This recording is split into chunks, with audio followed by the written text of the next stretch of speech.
Hey everybody, it's Graham and Micah here with Brother Telepathy. We are back with a new video here today. As the head coaching hires just became official with Kellen Moore recently hired by the New Orleans Saints, we are now able to come out with our grading of each coaching hire. So yeah, same kind of thing as we did last time with our grades. We're going to be grading it A, B, C, so on and so forth. So let's get into our different head coaching hires. Micah, anything you want to add to the intro here? No, I think you got it. We can roll straight into it with the New England Patriots with Mike Vrabel hire. Yeah, This one, awesome.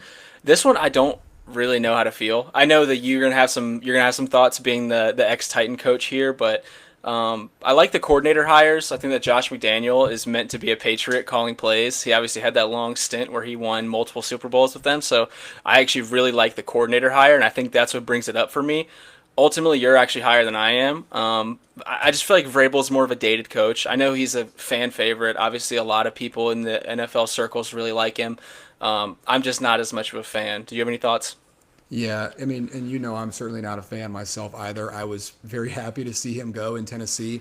I think he is his ending record in Tennessee. I think he only won, if I'm remembering correctly, like six out of his last like 20 something games in the last few years there for Tennessee. So did not finish well at all. I thought it was definitely the right move to move on from him with the bad roster, all that botched AJ Brown trade, all that, which I know is not directly his fault, but just didn't like the way the team was being run and definitely felt like we needed to go in a new direction. So was happy at the time.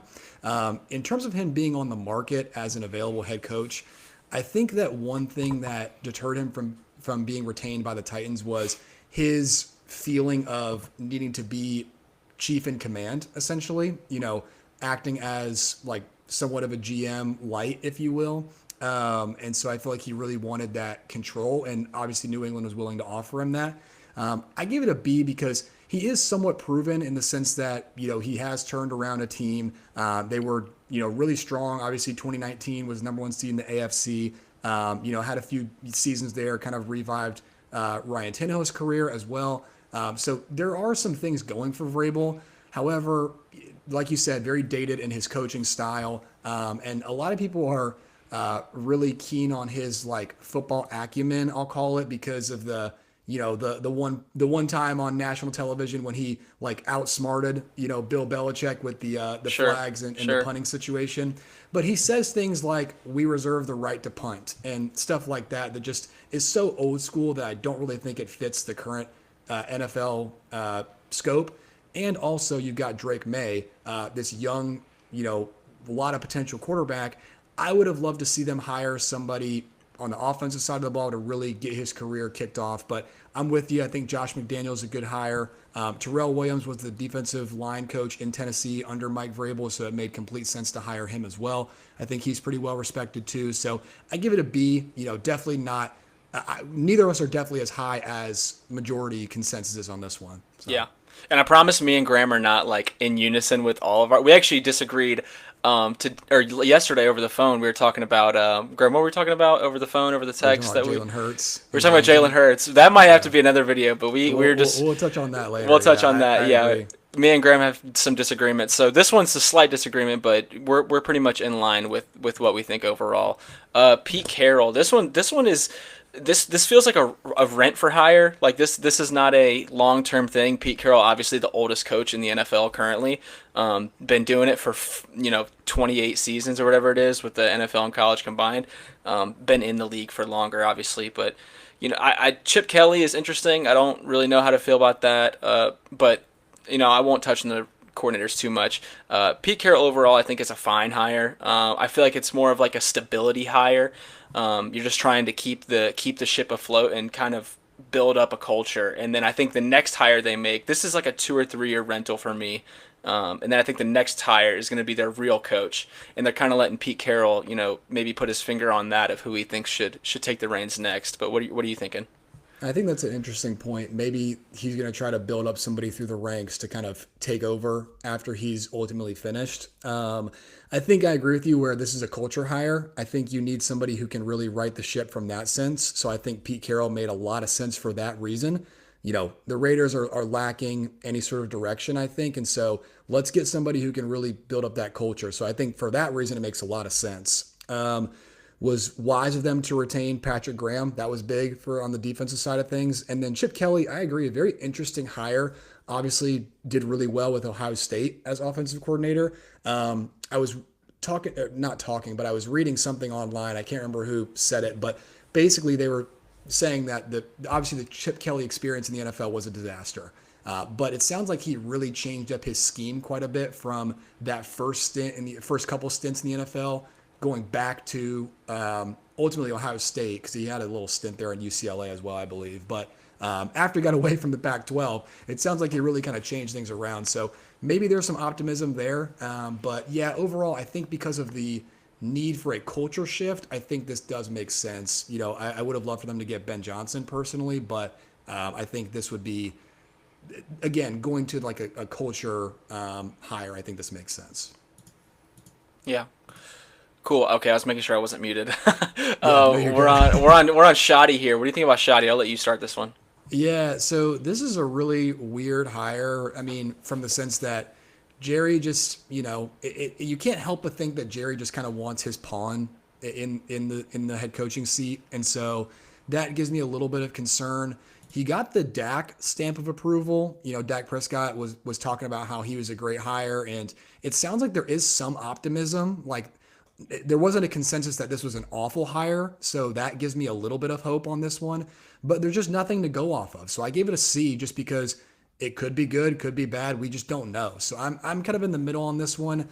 From a positive standpoint, I think it makes sense to to kind of keep that offensive continuity with the scheme in place. And the other thing I should add, maybe this should have bumped my grade up a little higher, but the Matt Eberflus hire at defense coordinator, I think could be a good fit potentially. Him coming back to Dallas, so maybe that bumps it up a little bit. So I'm just kind of indifferent on this one personally.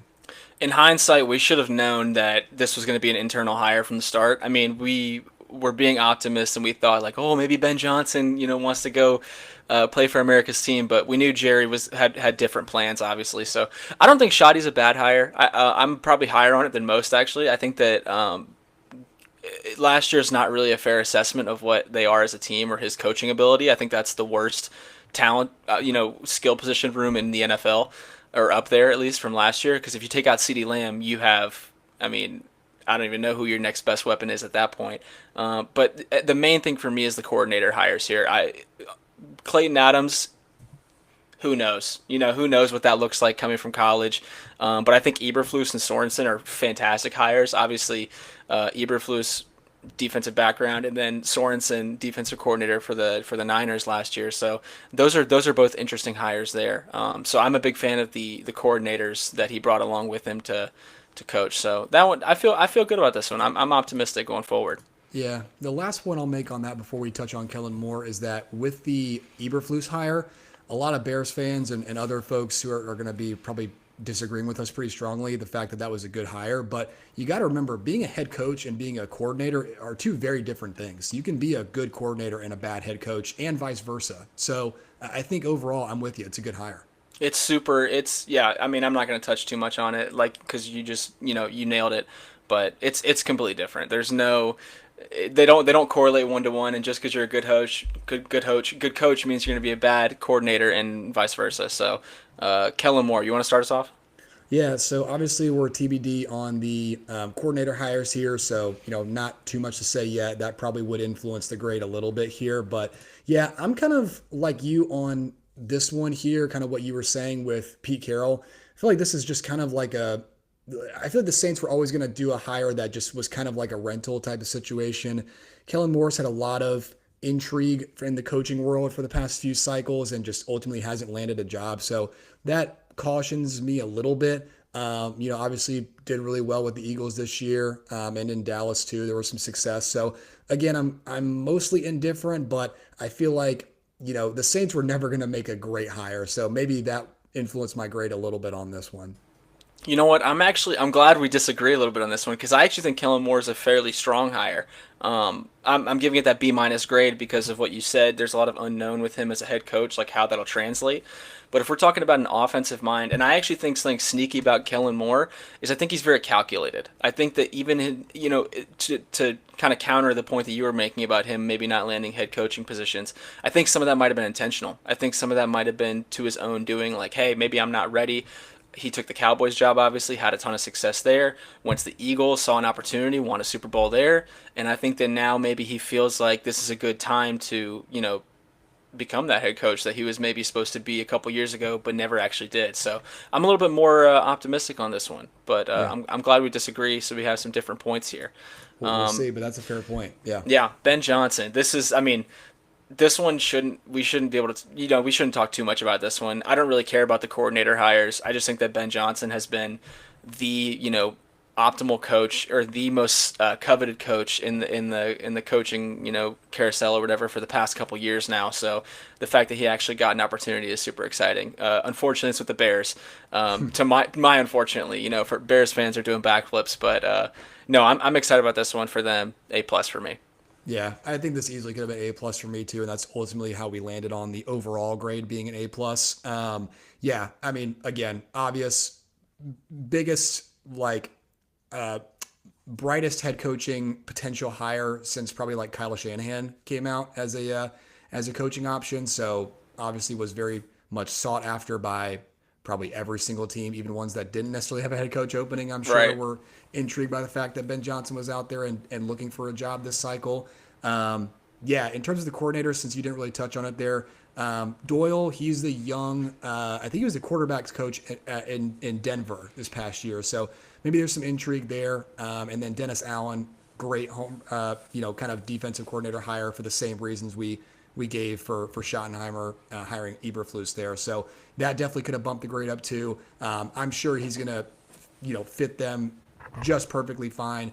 Good for him for going to a historic team and hopefully bringing them back to greatness there. Not for you, I guess, but for Bears fans. It's unfortunate for me, but no, I think Bears fans are definitely excited about that one. But this one, I'm quite interested in as well. Aaron Glenn, I've got a friend who's a giant Jets fan, and he felt the same way about Adam Gase, and he felt the same way about Robert Saleh. That this hire didn't really move him, so he was kind of my reference point for how Jets fans are feeling out the situation. So he was actually less optimistic than I am.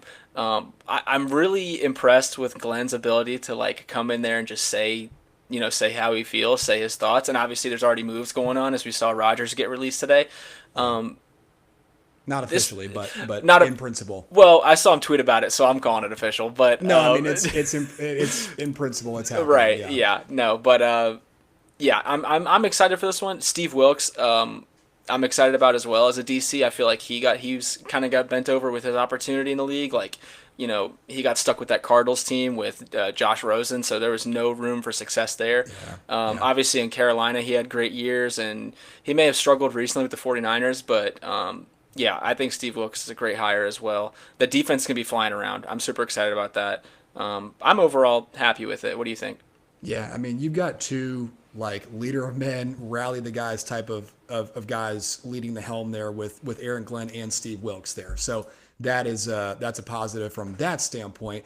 I'm a little bit lower just because in general, just defensive head coaching hire, I do think there is a little bit to be concerned there, just ultimately because you're just not going to be able to keep that offensive stability unless you just keep hiring internally, which isn't always um, the best option there. But I believe Ekstrand was from the Lions, if I'm remembering correctly. So that brings some form of it would make sense to hire somebody from where he was just at to kind of take over the helmet as coordinator there. But yeah, I'm a little bit lower because again, just the defensive head coaching nature of it. But I do think Aaron Glenn fits the bill from a leader of men standpoint. I think this also is kind of coinciding with what I was saying about Pete Carroll. You just need somebody to shift the culture there in New York. So I Definitely. think for that reason, this makes enough sense with that alone. Yeah, yeah, definitely makes sense there. Liam Cohen. Graham, you want to start us off with this one? Yeah, this is our last one here for the Jacksonville Jaguars. So as a Titans fan, I was upset to see that he was a potential candidate for them. I was happy to see that they weren't going to get him, but then I was sad to see that they did end up, ultimately landing him. So he did wonders for that Tampa Bay Bucks offense this year. Obviously, Dave Canales had a lot to do with Baker Mayfield's progression 2 years ago. But then this year, one of their hangups 2 years ago was the running game wasn't a factor. And then now Liam Cohen with his scheme was able to implement the running game in addition to continuing those strides for Baker. So I do feel like this is another young, innovative offensive mind that I think the Bucks were very sad to let go. They were obviously willing to pay him like Ben Johnson coordinator money. Top tier money, yeah. Yeah, exactly. And then obviously the Jaguars countered that with a great deal themselves too. So I think this is probably, in my opinion, the second best hire after the Ben Johnson hire. And so, yeah, I'm just really optimistic about him. And, I think the little bit of a concern there is so far the coaching staff looks to be on the little bit of a young side. Same with Ben Johnson's staff, I believe, as well, except for Dennis Allen. But that's something that always concerns you a little bit with a rookie head coach. But other than that, I think he's a great, innovative offensive mind. Could certainly look to revamp Trevor's career. No, you said it very well. I wanted to talk more about the offensive coordinator, Grant Adunski. I believe I'm saying that right. I hope I am. Former Viking, so I better get it right. 29 years old, super young, as you already touched on. A little bit, to be concerned about with the age. I feel like in coaching locker rooms, you want to have guys that at least were former coaches. So I think even, you're I about to say Hugh Jackman, the Browns coach. Why am I blanking? Why am I blanking? Hugh, what's his name? It's not Hugh Jackson. Is it Hugh Jackson? Oh, it is I'm Hugh. blanking. No, it is Hugh Jackson, isn't it? It is Hugh Jackson. Okay. Yeah, it's Hugh Jackson. I was there with the Hugh Jack, but I was thinking Hugh Jackman. No, and we're getting sidetracked. Hugh Jackson. I think having someone, not that he's on this team, but I think that someone like him who maybe wasn't a successful head coach could still offer value in a coaching room. That was my point I was making. But I think that the lack of that is what ultimately led me to give B+. But I think there's a lot to be excited about with Liam Cohen and what he could potentially do for Trevor's career. So that was the whole point I was making. But I'm glad we got there. But that's all we got. Graham, you got any other thoughts? But that's No, that's pretty much it. That's all the head coaching hires for this cycle. So we'll be interested to see what happens. It's always hard to know going into the offseason with no free agency moves yet or off-season acquisitions, but we'll see what happens. Yeah, so that's pretty much all I got. I think one last thing I want to touch on is I think Graham and I are maybe more like forgiving by nature. So a lot of these we're going to be higher on. Ultimately, not all these coaches are going to work out. That's just the reality of the NFL. A lot of it is situationally. So maybe someone that I'm high on, like I'm blanking on his name again, Saints coach. We just covered him. Oh, Kellen Moore. Yeah. Kellen Moore. Maybe someone like Kellen Moore, because of the circumstance, doesn't actually, turn out to be a good hire. But a lot of that's to be determined. A lot of that is luck. That's just kind of how the NFL is finding the right place, the right time. But It's all about timing. I'm with yeah, you. yeah, that's all we got for this video. But we got a new one coming out here soon, so we'll see you guys in the next one. All right. Thanks, guys. See you. Till next time.